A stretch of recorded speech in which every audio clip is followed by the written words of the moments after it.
name is Nirtal Shah, and I'm the CEO of Curovate and a physiotherapist.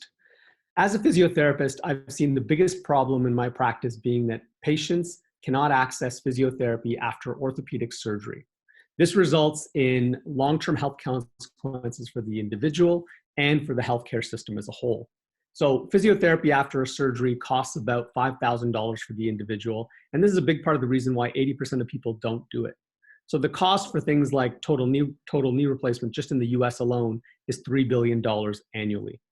So our solution is a mobile app that provides a patient with video-guided exercises for every day of their rehabilitation.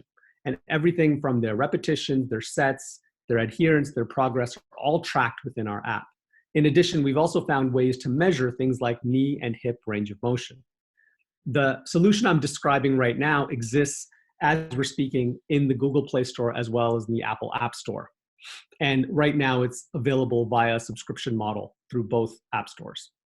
The market we're targeting right now is for 2.95 million people in the USA, Australia, Canada, and the UK annually. The reason we're targeting these four markets is because these are the four countries where the majority of our subscribers come from. Currently, Curovate is used by over 6,000 people globally, and the current market is expected to balloon exponentially as the number of orthopedic surgeries increases. And last but not least, our plan for scaling involves taking the platform that we've built and doing this for every major orthopedic surgery that exists. And that market is 22.3 million people globally. Thank you for your time. My name is, once again, Nirtal Shah, and I'm the CEO of Curovate.